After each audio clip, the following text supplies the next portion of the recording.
Asif Jiddan Ustaz, tapi saya tak dapat dengar suara Ustaz. Okey, maaf. Bismillahirrahmanirrahim. Alhamdulillah.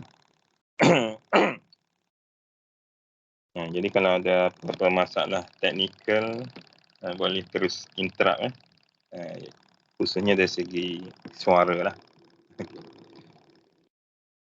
Jadi alhamdulillah, assalatu wassalamu ala rasulillah, ala alihi wa sahbihi wa man wala, amma ba'd. Jadi kita sudah melalui satu norma baru dari sudut pengajian dari sudut kelas.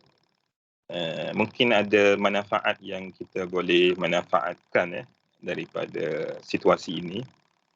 Dan kalau kita yakin bahawa semua itu adalah rahsia dan hikmah yang Allah Ta'ala letakkan kepada para hamba-Nya, maka selayaknya para hamba itu yang mencari rahsia hikmah tersebutlah. Jadi sebelum kita memulakan pengajian ataupun saya kata perkongsian lah ilmu bahasa Arab berdasarkan kitab Mutammimatul Ajrumiyah fi Ilmil Arabiyyati. Nama kitab ini adalah Mutammimah, penyempurna kepada Al-Ajrumiyah, iaitu matan Al-Ajrumiyah yang masyhur itu dalam ilmu bahasa Arab. Ta'liful al-'allamati Syamsuddin Muhammadin ibn Muhammadin Ar-Ra'ini Al-Maliki Al-Shahiri Bil-Hattabi Al-Mutawaffa Sanata 954 Hijriyah. Ini adalah hasil susunan Al-Allamah, seorang syekh yang sangat alim, Syekh Syamsuddin Muhammad bin Muhammad Ar-Ra'ini Al-Maliki. Al-Maliki itu merujuk kepada mazhab Imam Malik yang terkenal dengan gelaran Al-Hattab. Gelaran Al-Hattab. Pada segi makna, Al-Hattab ini adalah gelaran tukang kumpul kayu api. Gelaran yang itu dari segi makna lafaz lah. Tapi bukan maksud kita merendahkan muallif kitab itu gelaran dia lah. Sebagaimana ada gelaran-gelaran ulama-ulama daripada Yaman Al-Haddad, contohnya Al-Haddad. Dari segi maknanya dia adalah bermaksud tukang besi. As-Saqaf, maksudnya tukang yang baiki atap. Tapi gelaran-gelaran tersebut itu bukan bermaksud dari segi lafaznya kita merendahkan. Dan kenapa kalangan ulama-ulama ataupun habib-habib mengekalkan gelaran-gelaran tersebut? Ini salah satu perkaranya adalah mereka ingin mengekalkan sifat tawadhu'. Maksudnya walaupun mereka disanjung kerana ilmu dan adab, tetapi dalam masa sama mereka merasa bahawa diri sendiri itu penuh dengan perkara-perkara yang tidak diketahui, yang dipelihara oleh Allah Subhanahu Wa Taala daripada pandangan manusia, yang kerana terpelihara sifat-sifat tersebut, maka manusia memuliakan mereka. Tetapi dari sudut mereka sendiri, mereka ingin kekal merasa tawadhu'. Jadi mutammimah ini sebenarnya dia adalah penyempurna kepada matan al-jurmiyah. Saya ingat kalau pelajar aliran sekolah pondok, sama ada pondok tradisi ataupun pondok yang menggabungkan dua arus, iaitu arus pendidikan perdana dan arus turas. Ini adalah salah satu matan yang wajib dipelajari. Jadi matan asal dia adalah al-ajrumiyah, tetapi atas sebab ingin memberi penambahan kepada manfaat dan juga ingin berkongsi penambahan kepada perkara-perkara yang telah disebutkan oleh tuan punya al-ajrumiyah, maka Al-Allamah Syamsuddin ini membawa satu mutammimah ataupun penyempurna kepada masalah-masalah tersebut, bahkan menjelaskanlah kepada beberapa perkara. Jadi untuk yang secara mukadimah saya akan baca sepintas lalu. Saya tidak ada niat untuk melangkau apa yang telah dikarang oleh tuan musannif ini ataupun musannif kepada karangan ini. Okay. Dan mutammimah al-jurmiyah ini dia ada syarah ataupun telah disyarah yang dinamakan al-kawakib ad-durriyah. Jadi kalau dalam al-kawakib ad-durriyah itu dia lebih panjang lagi penerangan dia. Cuma untuk permulaan, untuk kita memahami ilmu tata bahasa, maka saya kira molek ataupun cantik kita mulakan dengan mutammimah al-ajrumiyah. Sedikit mukaddimah berkaitan dengan al-ajrumiyah. Boleh kata hampir kesemua orang yang memasuki ilmu, mendalami ilmu-ilmu agama ini, dia tidak akan sunyi daripada al-ajrumiyah.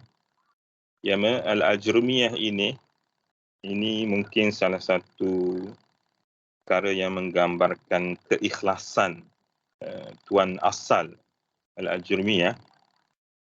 Dia bukan setakat dihuraikan dalam ilmu nahwu, bahkan dihuraikan dalam ilmu-ilmu yang lain. Sebagai contoh, salah satu ilmu yang menghuraikan al-ajrumiyah, ilmu mengikut bidang ilmunya, iaitu ilmu tasawuf. Maksudnya ada satu syarah kepada matan al-ajrumiyah, tetapi di dalam bidang tasawuf. Itu sebagai satu perkongsian lah. Okay. Dan juga ada dalam ilmu-ilmu yang lain yang mungkin kita belum jumpa lagi. Baik, saya ingat saya mulakan dengan mukadimah kitab ini. Suara saya okey ke? Tak ada putus-putus? Jelas, Ustaz. Jelas, Ustaz. Jelas. Alhamdulillah. Baik, alhamdulillah. Bismillahirrahmanirrahim. Alhamdulillahi rabbil alamin. Wassalatu wassalamu ala sayyidina Muhammadin wa ala alihi wa sahbihi ajma'in wa ba'du. فهذه مقدمة في علم العربية متممة لمسائل الآجرميات تكون واسطة بينها وبين غيرها من المطولات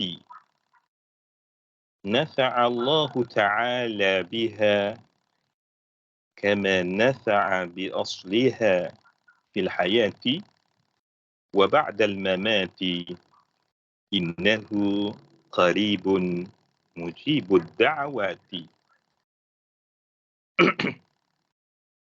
Baik, setelah daripada ucapan pujian kepada Allah dan selawat dan salam kepada junjungan besar Nabi Muhammad sallallahu alaihi wasallam, para keluarga baginda dan para sahabat baginda keseluruhannya, tuan kita menyatakan ini adalah satu pendahuluan ataupun yang kita kenal sebagai muqaddimah dalam ilmu al-Arabiyah.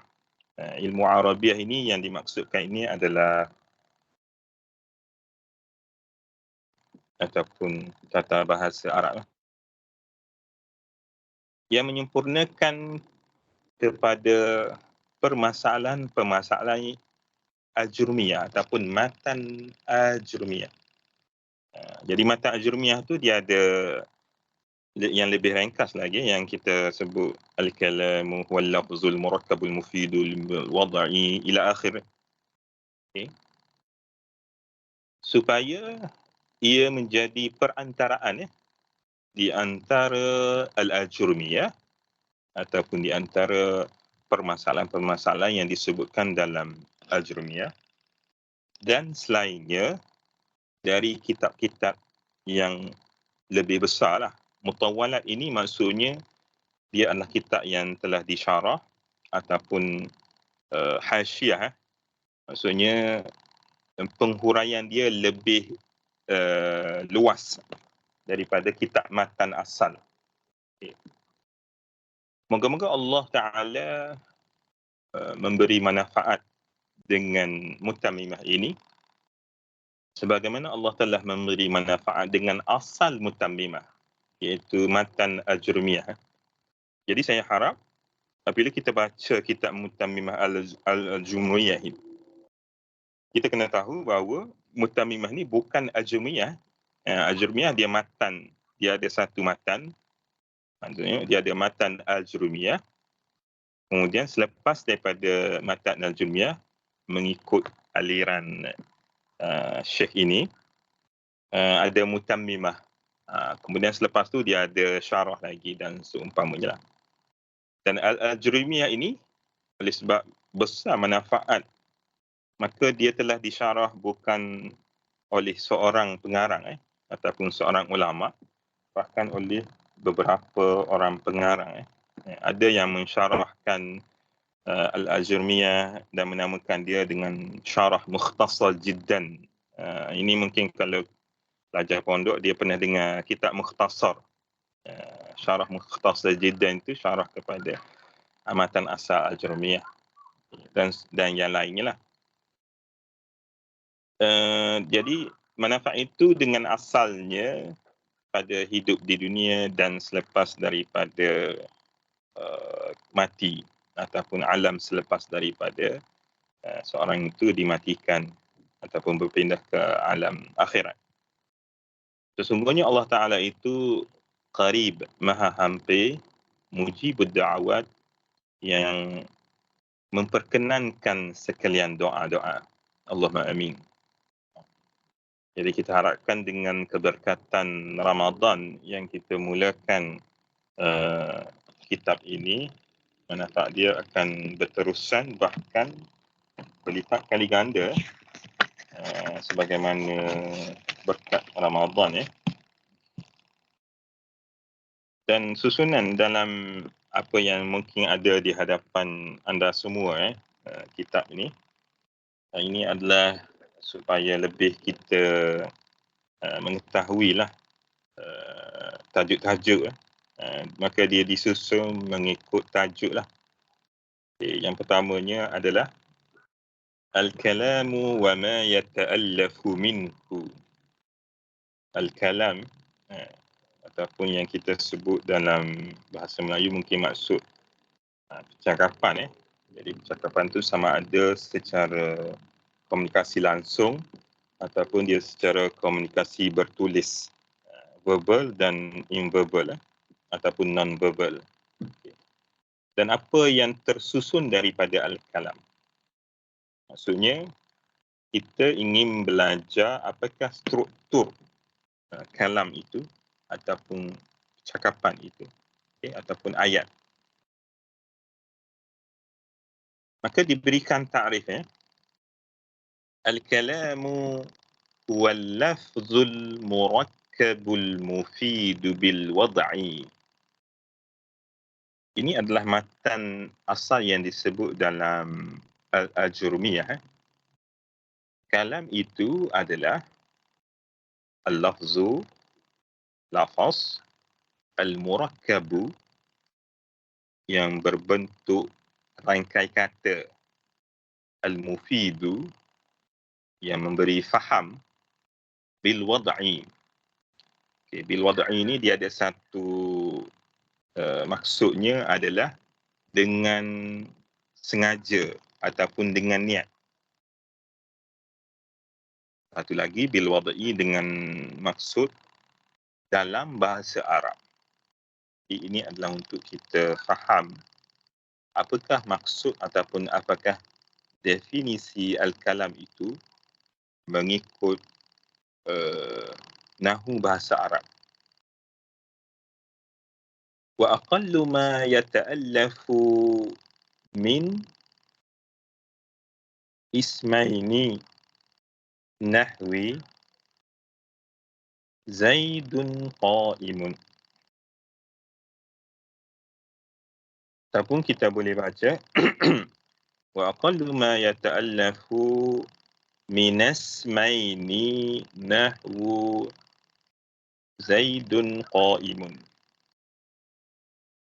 Dan sekurang-kurang kalam itu adalah apa yang terbina dari sama ada dua kata nama ataupun yang kita kenal sebagai isim.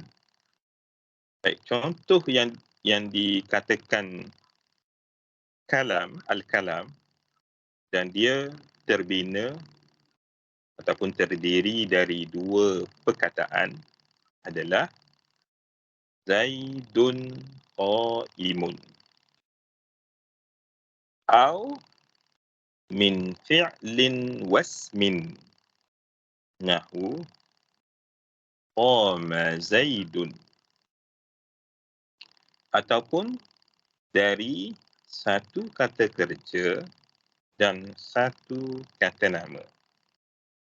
Contoh, qama Zaidun. Baik. Kalau kita tengok dalam contoh ini, kalau contoh yang pertama, maka kalau dibilang perkataan ini, dia adalah sekurang-kurang al-kalam. Jadi al-kalam ni dia mesti sekurang-kurangnya adalah dua.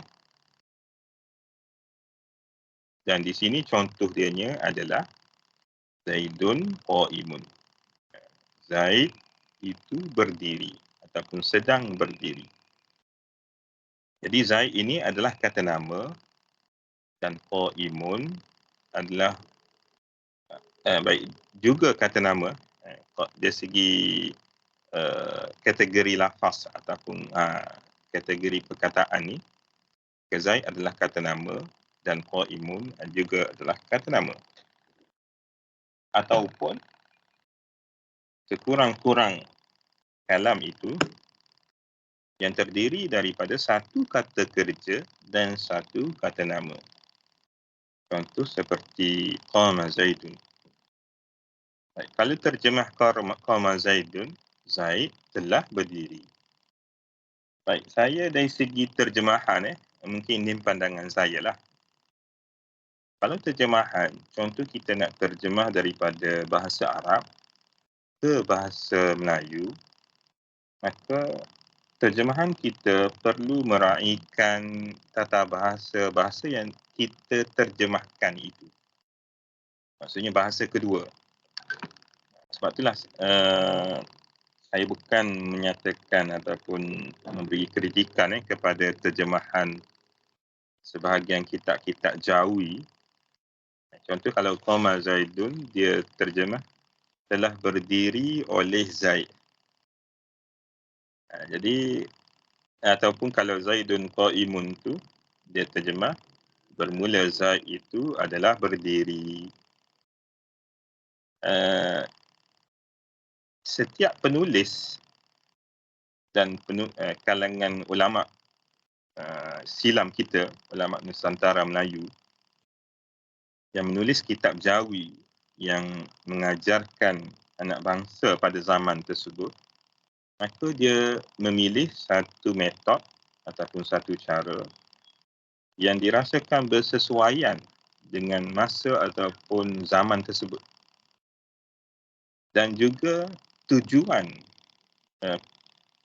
bentuk itu dipilih. Jadi atas dasar kalangan ulama Melayu, dia nak kalangan anak bangsa ataupun para pelajar pada masa itu mengetahui Nahu Melayu, mengetahui Nahu Arab tetapi dengan bahasa Melayu. Maka sebab itulah metod terjemahan tersebut kita temui dalam kitab-kitab Jawi. Kata hampir kebanyakan kitab Jawi menterjemah seumpama itu kalau dalam ilmu bahasa Arab. Dan juga kalangan pelajar-pelajar ataupun kalau dalam istilah pondok dia panggil kepala telaah. Kepala telaah ni dia menyampaikan sebagaimana yang dia terima. Sebenarnya dia ada satu ciri bagus di situnya, dia memelihara sanad. Kalau siapa yang pernah ikuti pengajian aliran pondok ni, kepala telaah tu dia baca dobit seperti yang dia dengar daripada Tok Guru baca. Jadi walaupun kita tak berkesempatan dengan tuan guru yang mengajarkan kitab tersebut, tetapi kita boleh mendapat gambaran yang hampir sama daripada metod yang digunakan oleh kepala telaah. Itu adalah salah satu perkara yang ada ciri keunikan yang boleh kita pelihara lah. Adapun saya memilih untuk menggunakan terjemahan mengikut tata bahasa Melayu ataupun tata bahasa yang kita nak terjemahkan itu kerana melihat kepada suatu sudut kefahaman. Maksudnya saya melihat kepentingan di sini adalah kita nak memahamkan murid tersebut. Dan murid itu dia ada bahasa pertama ataupun bahasa ibunda. Ini dengan syarat kita mengajar pelajar Melayu lah ataupun pelajar yang memahami bahasa Melayu. Jadi sebab itulah bila kita terjemahkan daripada bahasa Arab ke bahasa Melayu, maka kita perlu terjemahkan dengan bahasa yang mereka faham lah. Mana tata bahasa yang mereka diajar demikian. Itu sedikit tambahan kepada apa yang diceritakan. Kemudian musannif kita meneruskan lagi, wal kalimatu qaulun mufradun. Dan kalimah itu, kalimah ini dia bermaksud terma. Maksudnya kalau disebut dalam bahasa Arab al-kalimah, dia bermaksud apa? Qaulun mufradun. Dia adalah perkataan yang tunggal. Maksudnya dari segi kalau kita bilang maksudnya lafaz dia satulah. Itu maksud al-kalimah. Sebab itulah mungkin dalam bahasa Melayu pun menggunakan terma yang sama. Contoh dia kata kalimat-kalimat ataupun kalimah-kalimah bermaksud perkataan-perkataan. Tapi dari segi bilangannya dia adalah berbentuk tunggal ataupun unit, satu unit. Kemudian dia teruskan lagi, al-kalimah itu apa dia? Wahia, kalau kita baca matan wahiyasmun wa fi'lun wa harfun ja'a li ma'nan. Dan dia wahia merujuk kepada al-kalimah.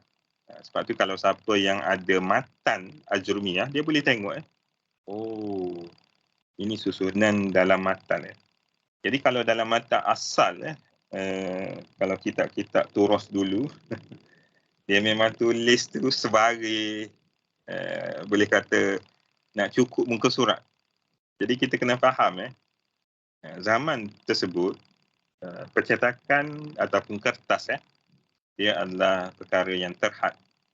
Maka atas dasar nak memberi ataupun menyampaikan maklumat yang sebanyak mungkin, maka kalangan ulama pada masa itu sangat-sangat kalau kita kan berjimat cermat lah. Kalau boleh tak kurang ruang kosong pada hasil cetakan. Sebab tu kitab dia nipis-nipis. Tapi tengok baris tu. Tulis penuh baris. Adapun zaman kita ni, kertas ni memang macam terlampau banyak. Bahkan sekarang ni dah lebih daripada kertas lagi. Jadi itu sebenarnya. Jadi di sini kita perlu fahamlah. Dan gunanya apabila kita dapat mengetahui dan menghubungkan pengetahuan tersebut dengan usulnya. Maksudnya kita mengetahui satu perkara ini dari mana asal dia. Adalah seolah kita jumpa, contohnya ada satu buah lah, satu jenis buah, apple lah contohnya. Dan kita jumpa apple tu daripada pokok dia. Jadi kita perhatikan daripada ranting, daripada tangkai mula-mula, kemudian pergi pada ranting, pergi pada dahan, dan terus pergi pada akar. Gunanya adalah untuk kita mengetahui, ini adalah pokok apple. Dan buah apple ini dengan hasil yang sebegini adalah merujuk kepada pokok yang seumpama. Itu adalah sebagai contoh. Jadi maksudnya kalau kita boleh menghubungkan pengetahuan ataupun apa-apa maklumat dengan usul dia, maka kita boleh mempelajari banyak perkara. Baik. Dan dia al-kalimah itu. Okay. Jadi kalau siapa yang tengok kita asal, dia akan sambung sebenarnya. Wal kalimatu qaulun mufradun wahia. Maksudnya dari segi susunannya dia terhampir dengan baris seumpama ni kalau kita tulis satu baris lah. Okay. Mungkin saya boleh ni belajar era baru, era COVID lagi. Okay. Kalau saya boleh tulis ni. Jadi kalau dia tulis contohnya wal kalimatu, ni ada sedikit. Saya ni tak tahulah technical word ni. Dia jadi berkelip-berkelip. Sebab kalau sebelum ni kalau tulis banyak dia okey, tak betul.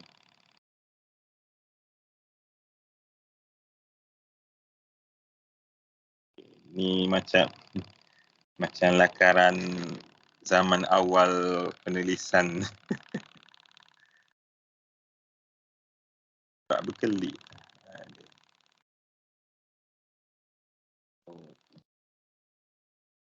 Kering saya saja berkelip. Kering antum berkelip ke? Tak, Ustaz. Okey. Okey. Okey, baik. Kalau tak, saya buat cara macam ni.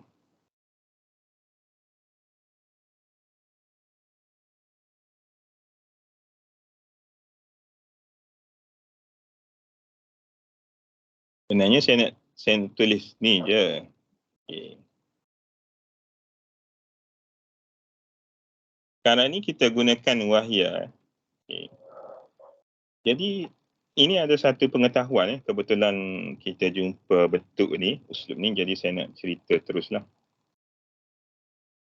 Dia menggunakan dhamir ataupun kata ganti nama. Ia.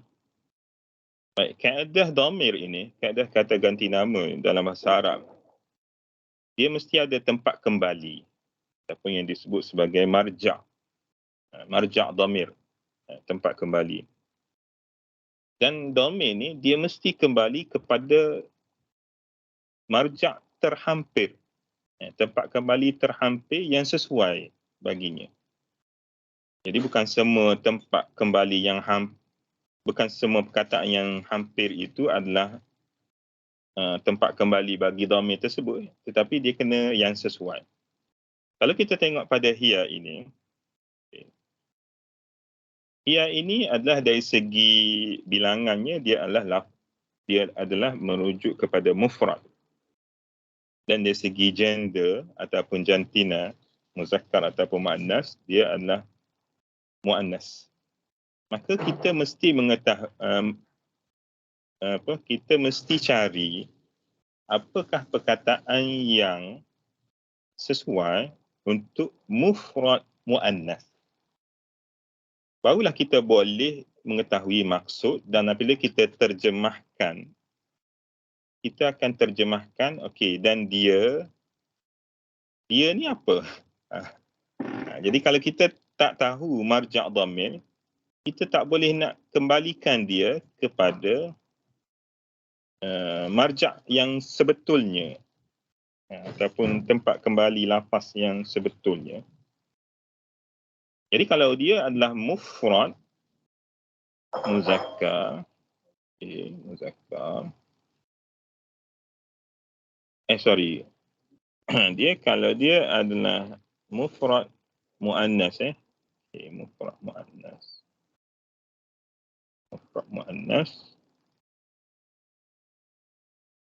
maka kita kena tengok mana perkataan yang sesuai untuk mufrad muannas. Dia ada perkataan mufrad, dia ada qaulun, dan dia ada al-kalimah. Jadi hiya ini kita tak boleh kembalikan kepada mufrad sebab walaupun dia lafaz tu mufrad, tetapi dia muzakkar.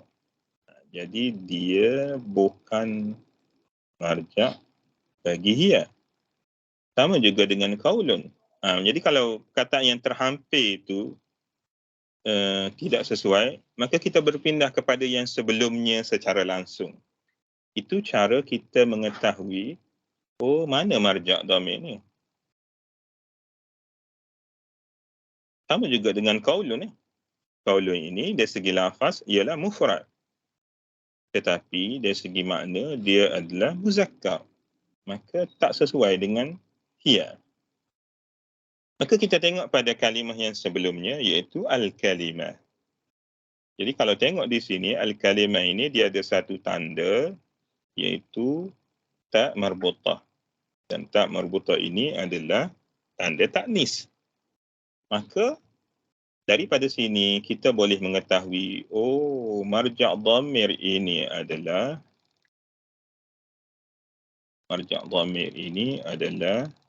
al-kalimah.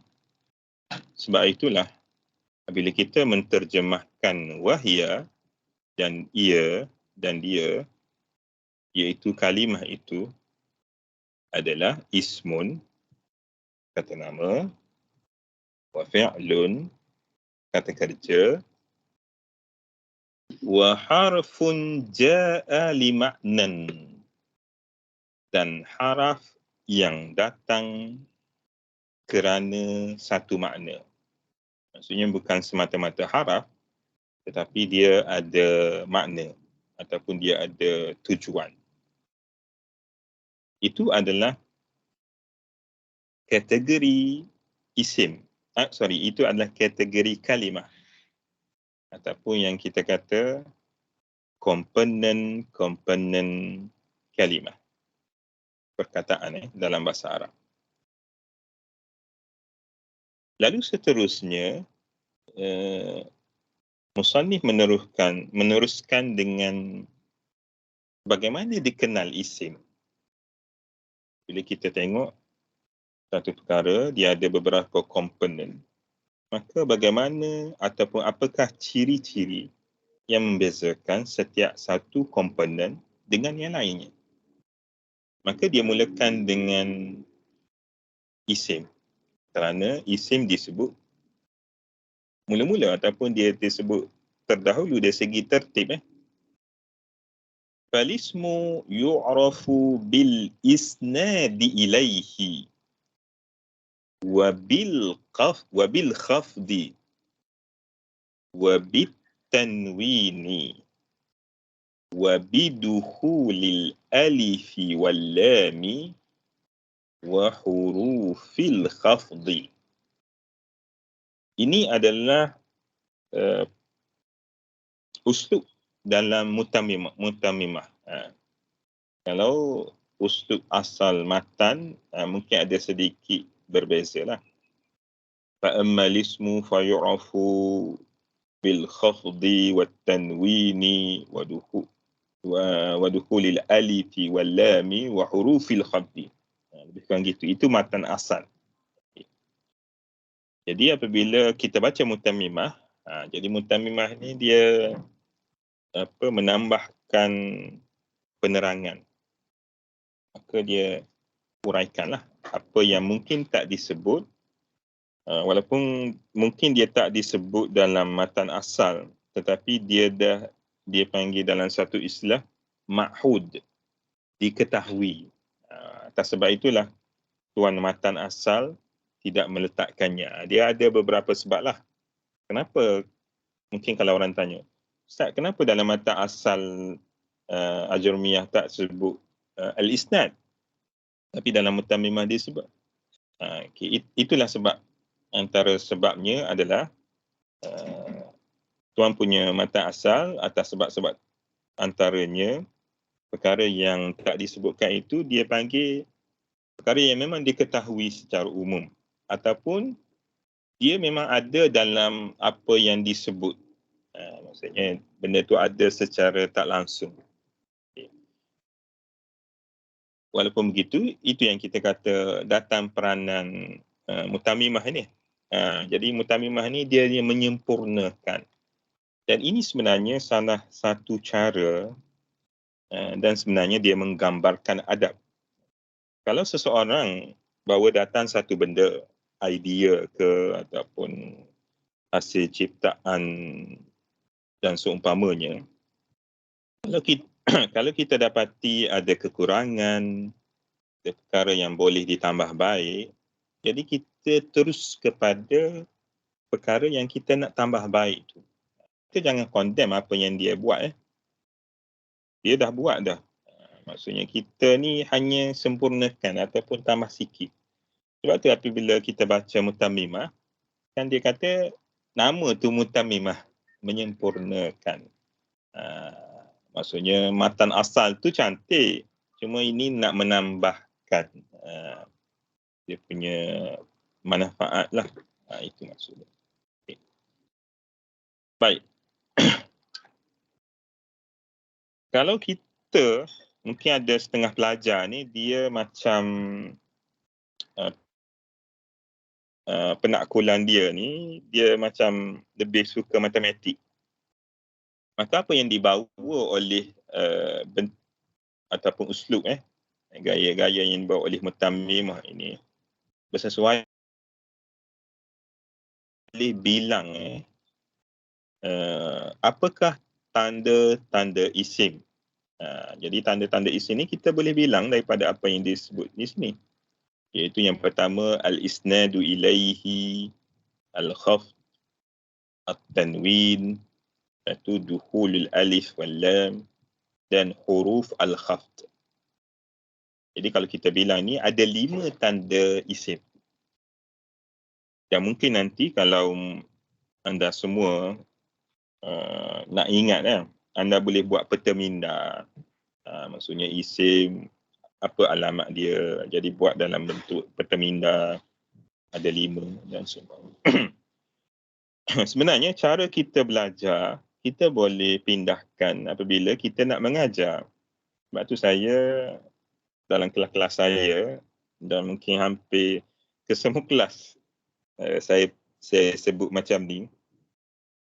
Saya ni niat mengajar anda supaya anda boleh mengajar. Bukan mata-mata tahu ataupun semata-mata belajar. Jadi apabila saya nak melengkapkan anda sebagai seorang pengajar, tentu saya akan beri semua teknik ataupun semua perkara yang mungkin pada setengah-setengah kita kata tak perlu bagi pelajar tahu. Tapi atas dasar kita nak mengajar ataupun mempersiapkan seorang pengajar, maka kita bagi tahu. Sekurang-kurang, kalau misal kata apa yang kita dapat nanti, kita hanya dapat pengetahuan, kita tak sampai matlamat boleh mengajar, itu pun dah cukup. Dia macam kita letak target tinggi, tapi kalau tak dapat apa yang kita target pun, sekurang-kurang kita dapat nombor 2, nombor 3, maka kita dapat sesuatu. Jadi kalau kita letak target tu rendah, macam orang belajar periksa target nak lulus, tiba-tiba tak lulus. Yalah sebab dia punya target tu selepas lulus tu tak lulus. Ya. Tapi kalau dia target cemerlang, kalau tak dapat cemerlang, mungkin dia dapat keputusan amat baik, ataupun jaid jiddan, ataupun dia dapat keputusan baik, ataupun sekurang-kurang dia lulus. Jadi target tu kena tinggi lah. Itu kaedah dalam mungkin belajar lah, ataupun mungkin boleh juga kaedah yang saya sebut ni lah, mengajar. Jadi kata nama itu ataupun isim, dia dikenali dengan al-isnadu ilaih. Okey, al-isnad ini dalam terjemahan lafaz ni menyandarkan kepadanya. Jadi isnad ini dia bermaksud, sebab isnad ni dengan kata terbitan ataupun yang kita sebut sebagai masdar. Jadi masdar ni kalau kita nak terjemah, mungkin yang terhampir dengan bahasa Melayu, kata nama itu dikenal dengan keboleh penyandaran kepadanya. Apa maksud keboleh penyandaran? Maksudnya menyandarkan makna. Sebab al-isnad ilai ni dia keluar apabila kita tengok contoh awal tadi. Kalau anda boleh tengok, iaitu contoh Zaidun qa'imun. Zaidun qa'imun. Dia ada mubtada dan dia ada khabar. Jadi kalau mubtada dia disebut sebagai al-musnadu ilaih. Kalau khabar dia disebut sebagai musnad. Ingat lagi ke yang pelajaran balaghah? Betul kan ni? Saya nak tengok juga ni, bakal-bakal guru ni, dia jangan terima suapan saja. Kadang-kadang diuji saja. Saya kadang-kadang ada setengah keadaan, saya saja nak tengok. Kalau saya beri satu fakta tu, saya nak tahu betul ke. Okey. Hazwan, balaghah. Mubtada tu musnad ilaih ke musnad? Musnad ilaih. Musnad ilaih. Dan khabar adalah musnad. Jadi apabila dia sebut bil isnadi ilaih, ini dah termasuk mubtada dan khabar. Sebab berlaku dipanggil keboleh penyandaran makna kepadanya. Jadi apabila dia sebut di sini bil isnadi ilaih, sebab itulah kita boleh kategorikan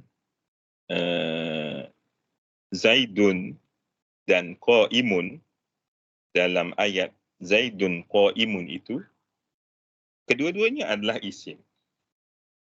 Kedua-duanya adalah isim. Ataupun kita boleh hukumkan kedua-duanya adalah isim. Zaidun isim, kata nama, dan dalam satu sudut dia adalah alam, iaitu ada makrifah. Maksudnya kata nama, nama khas, nama seseorang yang merujuk kepada insan, yang nama seorang manusia. Dan qa'imun dia dikategori juga ni isim sebab dia adalah dalam wasaf, dan dia ada makna isim fa'il, makna isim fa'il, dan di sini dia jadi sebagai khabar. Jadi maksudnya apabila dia kata isim itu dikenal dengan boleh dia menjadi sama ada musnad ilaih ataupun musnad. Okay. Wabil khafdi, okay. Al-khafdi ini dia bermaksud boleh menerima baris bawah. Itu makna al-khafdi. Jadi kalau muqabil kepada al-khafdi ini, dia adalah ad-dhammi atau al-fathi. Ad-dhammi atau al-fathi. Muqabil ni maksudnya kalau selain daripada baris bawah, maksudnya ada baris hadapan ataupun dhammah atau baris atas. Maksud itu adalah dipanggil muqabil. Muqabil ni dia maksud lawan, tapi lawan yang dia bukan macam lawan did. Did ni maksudnya dia lawan satu sama satu. Tapi kalau muqabil ni, mungkin anda pernah dengar istilah muqabil ni, dia lawan selain daripada dia. Lawan selain daripada dia. Contoh misal kata warna putih. Lawan warna putih ni adalah Rik. Rik Iswandi. Hitam. Hitam. Aduh. Okey. Kalau lawan kepada putih adalah hitam, itu dipanggil lawan did. Satu lawan satu.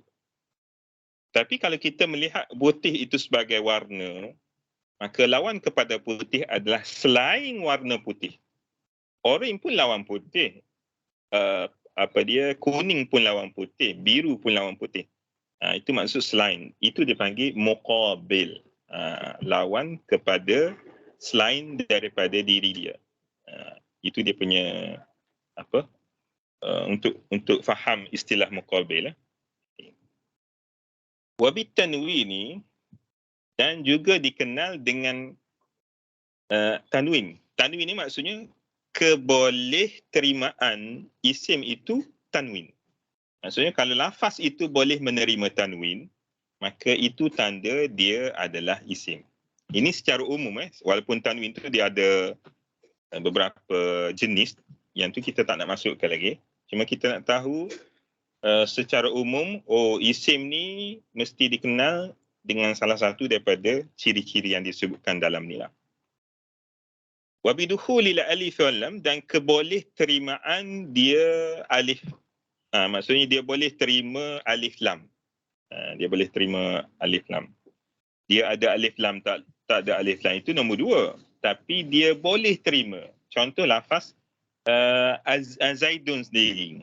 Zaidun tu kalau kita jamakkan, dia boleh terima alif lam. Dia boleh terima alif. Ataupun kalau qaim itu kita nak makrifahkan dia, maka kita boleh letak alif lam. Okey. Wa hurufil khafdi. Huruf ini dia bermaksud kata, mungkin sebelum ni anda kenal ataupun tahu terjemahan dia dengan kata sendi. Tapi atas ingin memasukkan atas sebab ingin memasukkan beberapa perkara yang lebih umum. Okay. Kata tugas araf ini adalah kata tugas. Jadi hurufil khafdi maksudnya kata tugas jar. Kata tugas jar. Jadi maksudnya kalau kalimah itu boleh menerima kata tugas jar, maka dia adalah isim. Jadi kata tugas jar ini sama ada huruf jar ataupun zaraf. Itu maksud kata tugas. Wal fi'lu. Dan seterusnya dia sebut wal fi'lu yu'rafu biqad wasin wasaufa wa ta'it ta'nis sakinati. Baik. Apabila sampai kepada isim ni, saya nak buka ruang kalau ada soalan, kalau ada apa-apa soalan tentang apa yang telah kita lalui ataupun yang kita terangkan sebelum ni. Jadi boleh tanya. Boleh tanya.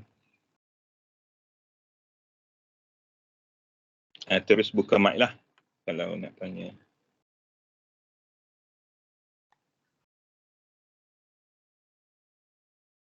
Okay, saya boleh terus. Sebab kita nak berhenti 9.30 ni. Ustaz ni tak boleh ni. Tempat berhenti tak elok. Nanti berbuka tak lalu. Okey. Nak tanya boleh Ustaz?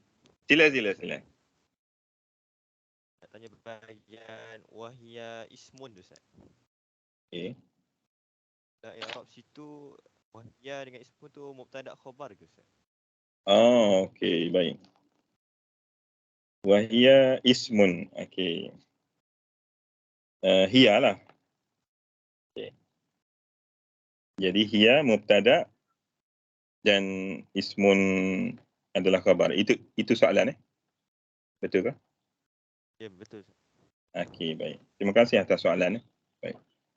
Ini kalau nak perincikan kepada uslub wahya ismun wa fi'lun wa harfun ja'a li ma'nan. Baik. Terima kasih atas soalan. Wahya, kita boleh kata dari segi i'rab hiya adalah mubtada.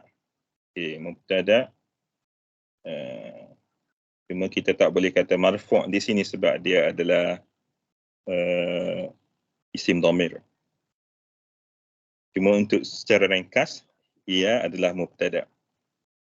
Okey. Bagaimana kita boleh kata isim itu ataupun ismun itu adalah khabar? Sebenarnya salah satu daripada dua.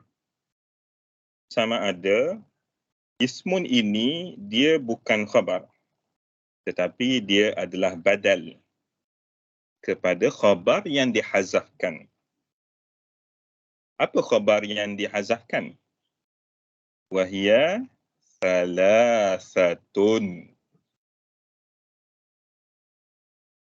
Jadi khabar yang dihazafkannya, kita kata dia adalah salasatun. Dan dia kalimah itu ada 3 perkara ataupun 3 lafaz ataupun 3, tak kira lah. Okay. Maka ismun itu dia panggil badal daripada salasah. Dia panggil badal. Jadi oleh sebab salasah itu khabar marfu', maka badal pun marfu'. Dan badal tu ismun wa fi'lun, semualah. Ismun wa fi'lun wa harfun ja'a li ma'nan. Itu salah satu cara kalau kita nak i'rab. Ataupun kita boleh terus kata hiya itu mubtada dan khabar dianya adalah himpunan daripada ismun wa fi'lun wa harfun ja'a li ma'nan. Maka kita akhir sekali kita kata wal jumlatu min ismin wa ma'tufiha fi mahalli raf'in khabarun li al-mubtada. Dan jumlah ataupun himpunan perkataan daripada isim dan maktuf-maktufnya, dua maktufnya itu, dia adalah berada pada tempat rafa' yang merupakan khabar kepada mubtada tadi, iaitu hiya. Okey?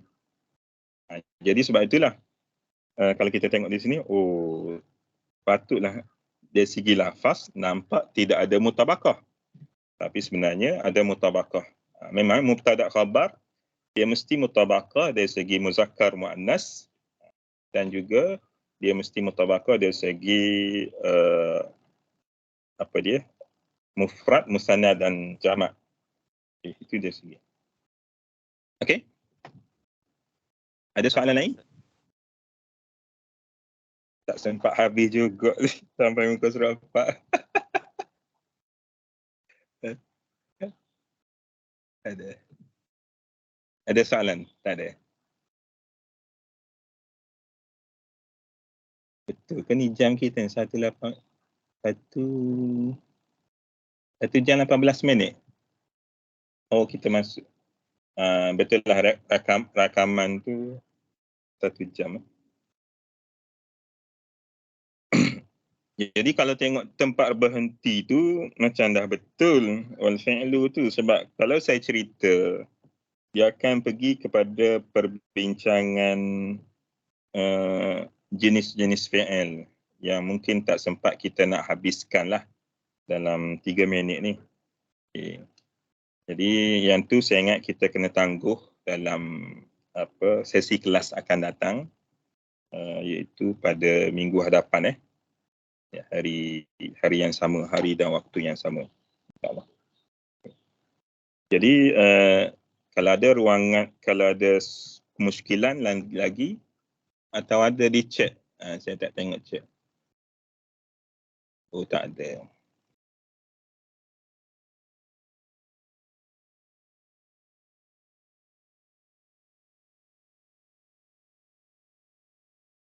Dengar? Oh, patut dia jadi auto. Ini sebenarnya masalah laptop saya tak selesai lagi. Tapi saya guna mic pada telefon. Tapi yang penting dia punya hasilnya samalah. InsyaAllah. Okey. Jadi nanti kita akan sambung pada perbincangan wal fi'lu yu'rafu biqad was-sini wa sawfa wa ta'i ta'nisi as-sakinati. Maksudnya dikenal fi'il itu dengan qad, maksudnya boleh masuk lafaz qad dan sin, dan boleh masuk sin sebelum dia, dan saufa, dan boleh masuk perkataan saufa, dan ta ta'nis as-sakinah, dan boleh masuk huruf ta ta'nis as-sakinah. Dia merupakan alamat ta'nis fi'il. Okey, baik. Baik, kalau tidak ada apa-apa, saya kira kelas untuk hari ini setakat itu sahaja. Jadi insya-Allah kalau ada keluangan waktu di masa akan datang, kita akan bertemu lagi di kelas akan datang. Jadi kalau tak ada apa-apa, saya mohon mengundurkan diri dahulu. Okey, Assalamualaikum warahmatullahi wabarakatuh. Waalaikumsalam. Waalaikumsalam. Salam Ustaz. Ya, Ustaz. Terima kasih.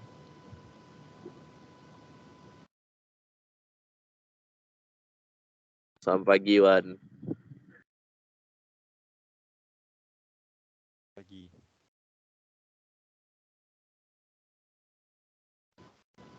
Sini buka tab pizza.